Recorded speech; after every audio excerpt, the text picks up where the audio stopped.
এখন শুনবেন আজকের গুরুত্বপূর্ণ খবরের শিরোনাম। যুদ্ধবিরতি ঘোষণার 3 ঘণ্টা পরই কাশ্মীরে হামলার খবর।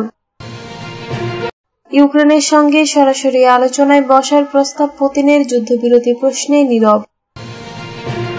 যুদ্ধবিরতি বারবার লঙ্ঘন করেছে পাকিস্তান, ভারত। পাকিস্তানের আকাশসীমা বিমান পরিষেবার জন্য উন্মুক্ত। ভারতীয় যুদ্ধবিমান ভূপাতিত করে আলোচনায় চীনা যুদ্ধবিমান। ভারত পাকিস্তান যুদ্ধবিরতির টেকসই শান্তির প্রত্যাশা জাতিসংঘ মহাসচিবের। অজিত দোভালের সঙ্গে চীনা পররাষ্ট্রমন্ত্রীর ফোনালাপ। যুদ্ধবিরতির ঘোষণার 3 ঘণ্টা পরে কাশ্মীরে হামলার খবর। ভারত পাকিস্তানের যুদ্ধবিরতি ঘোষণার মাত্র 3 ঘণ্টা পরই ফের সীমান্তে উত্তেজনার খবর পাওয়া গেল। ব্রিটিশ সংবাদ মাধ্যম রয়টার্সের প্রতিবেদনে জানা যায়, ভারত নিয়ন্ত্রিত জম্মু কাশ্মীরের শ্রীনগর সহ একাধিক জায়গায় গোলাগুলির শব্দ পেয়েছে সেখানকার বাসিন্দারা। যদিও যুদ্ধবিরতি লঙ্ঘনের বিষয়ে ভারত ও পাকিস্তানের সামরিক বাহিনীর পক্ষ থেকে কোনো মন্তব্য করা হয়নি। জম্মু কাশ্মীরের মুখ্যমন্ত্রী ওমর আবদুল্লাহর বরাতে ভারতীয় সংবাদ মাধ্যম ইন্ডিয়া টুডে জানায়, শনিবার রাতে জম্মু কাশ্মীরের শ্রীনগরে বিস্ফোরণের ঘটনা ঘটেছে, তবে হামলার কোনো খবর পাওয়া যায়নি। স্থানীয় সময় রাত 8:53 সামাজিক যোগাযোগ মাধ্যম এক্সে ওমর আবদুল্লাহ লেখেন, যুদ্ধবিরতি কি হলো? শ্রীনগরে আবারও বিস্ফোরণের শব্দ শোনা যাচ্ছে। রাত 9:10 তিনি আরেকটি পোস্টে লেখেন, সত্যিই কোনো যুদ্ধবিরতি হয়নি। শ্রীনগরের কেন্দ্রস্থলে আকাশ প্রতিরক্ষা ইউনিটগুলো সক্রিয়। এর আগে তাৎক্ষণিক যুদ্ধবিরতিতে ভারত ও পাকিস্তানের সম্মত হওয়ার কথা জানান মার্কিন প্রেসিডেন্ট ডোনাল্ড ট্রাম্প। যুদ্ধবিরতিতে সম্মত হওয়ার বিষয়টি ভারত ও পাকিস্তানের পক্ষ থেকেও নিশ্চিত করা হয়। ইউক্রেনের সঙ্গে সরাসরি আলোচনায় বসার প্রস্তাব পুতিনের, যুদ্ধবিরতি প্রশ্নে নীরব। আগামী দিনগুলোতে যুদ্ধের অবসান ঘটাতে ইউক্রেনের সঙ্গে সরাসরি আলোচনায় বসার প্রস্তাব দিয়েছেন রাশিয়ার প্রেসিডেন্ট ভ্লাদিমির পুতিন। তবে 15 মে তুরস্কের ইস্তাম্বুলে ইউক্রেনের সঙ্গে সরাসরি আলোচনায় বসার প্রস্তাব দিয়েছেন পুতিন। এর কয়েক ঘণ্টা আগে গতকাল শনিবার কিয়েভ এবং ফ্রান্স, জার্মানি, যুক্তরাজ্য ও পোল্যান্ডের নেতারা এক বৈঠকে আগামীকাল সোমবার থেকে রাশিয়ার প্রতি 30 দিনের নিঃশর্ত যুদ্ধবিরতি প্রতিষ্ঠার আহ্বান জানান। যুক্তরাষ্ট্রের পৃষ্ঠপোষকতায় কিয়েভে বৈঠক হয়েছে বলে বিভিন্ন খবরে উঠে এসেছে। পুতিন বলেন, আমরা কিয়েভ সরকারকে আহ্বান জানাচ্ছি, তারা 2022 সালে যে আলোচনা ভেঙে দিয়েছিল তা যেন আবার শুরু করে। আর আমি জোর দিয়ে বলছি, এই আলোচনা হবে কোনো শর্ত ছাড়াই। ইউক্রেন রাশিয়া যুদ্ধের শুরুর দিকে ইস্তাম্বুলে দেশ দুটির মধ্যে কয়েক দফা আলোচনা হয়, কিন্তু যুদ্ধ বন্ধে কেউই সম্মত হয়নি। এরপর থেকে 3 বছরের বেশি সময় ধরে এই যুদ্ধ চলছে।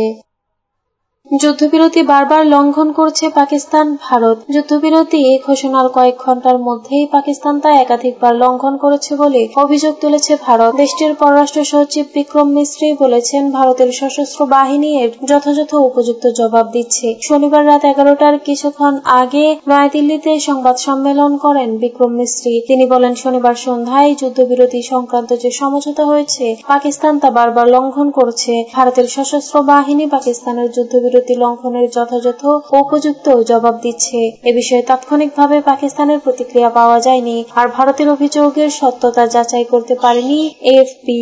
ভারতীয় সংবাদ মাধ্যম দ্য হিন্দু জানায়, বিক্রম মিশ্রি সংবাদ সম্মেলনে বলেন, আমরা যুদ্ধবিরতি লঙ্ঘনকে অত্যন্ত গুরুত্বের সঙ্গে বিবেচনা করছি।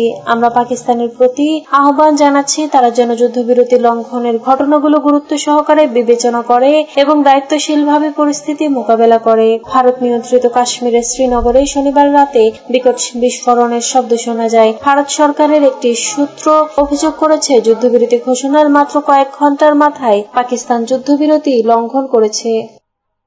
পাকিস্তানের আকাশ সীমা বিমান পরিষেবার জন্য উন্মুক্ত।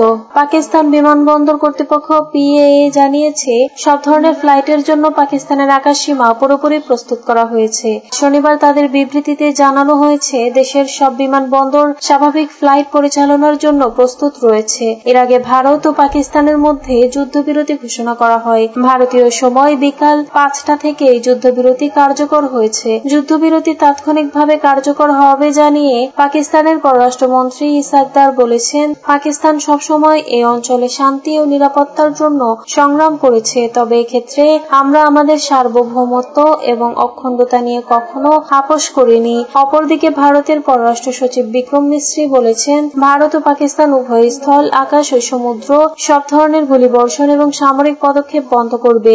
আজ ভারতীয় সময় বিকাল 5টা থেকে যুদ্ধবিরতি কার্যকর হয়েছে বলেও জানিয়েছেন তিনি আরো বলেন, নিজেদের সঠিক জ্ঞান ও অসাধারণ বুদ্ধিমত্তা ব্যবহার করায় দুই দেশকে অভিনন্দন।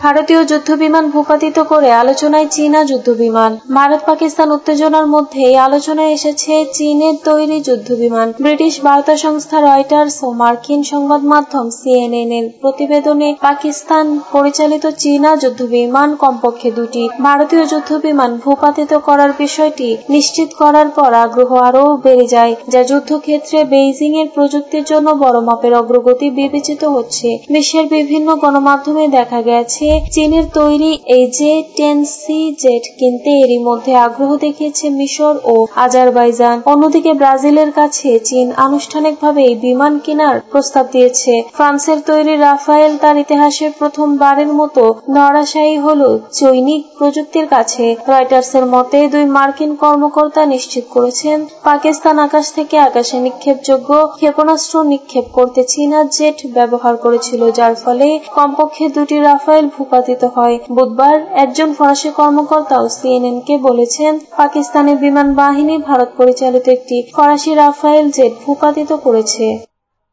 ভারত পাকিস্তান যুদ্ধবিরতি টেকসই শান্তির প্রত্যাশা জাতিসংঘ মহাসচিবের। জাতিসংঘ মহাসচিব অ্যান্টোনিও গুতেরেস ভারত ও পাকিস্তানের যুদ্ধবিরতি ঘোষণাকে স্বাগত জানিয়েছেন। তুরস্কের রাষ্ট্রীয় সংবাদ মাধ্যম আনাদুলু এজেন্সি তাদের এক প্রতিবেদনে এ খবর জানায়। খবরে বলা হয়, গুতেরেসের মুখপাত্র স্তেফানে দুজারিক বলেন, ভারত ও পাকিস্তানের মধ্যে যুদ্ধবিরতির চুক্তিকে বর্তমানে উত্তেজনা প্রশমনে এবং বৈরিতা বন্ধে একটি ইতিবাচক পদক্ষেপ হিসেবে স্বাগত জানিয়েছেন মহাসচিব। তিনি বলেন, গুতেরেস আশা করেন এই চুক্তি 2 দেশের মধ্যে স্থায়ী বা টেকসই শান্তি প্রতিষ্ঠায় এবং বহু বছরের পুরনো ও বড় ধরনের সমস্যাগুলোর সমাধানের উপযোগী পরিবেশ গড়ে তুলতে সহায়ক হবে। তিনি আরো বলেন, আঞ্চলিক শান্তি ও স্থিতিশীলতা রক্ষায় জাতিসংঘ সবসময় সহযোগিতার জন্য প্রস্তুত। দার জানান, তুরস্ক, সৌদি আরব, যুক্তরাজ্য সহ একাধিক দেশের পররাষ্ট্রমন্ত্রীরা এই যুদ্ধবিরতি চুক্তি কার্যকর করতে গুরুত্বপূর্ণ ভূমিকা পালন করেছেন।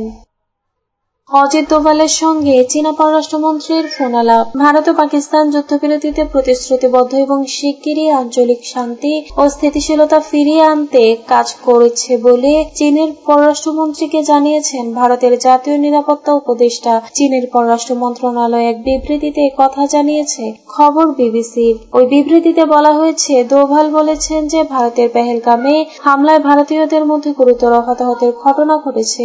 এর ফলে ভারত কঠোর সন্ত্রাসবিরোধী পদক্ষেপ নিতে বাধ্য হয়েছে। বিবৃতিতে আরো বলা হয়, যুদ্ধ ভারতের চয়েস না এবং এটি কোনো পক্ষের স্বার্থেরও নয়। ভারত ও পাকিস্তান যুদ্ধবিরতিতে প্রতিশ্রুতিবদ্ধ এবং শিগগিরই আঞ্চলিক শান্তি ও স্থিতিশীলতা ফিরিয়ে আনতে কাজ করছে।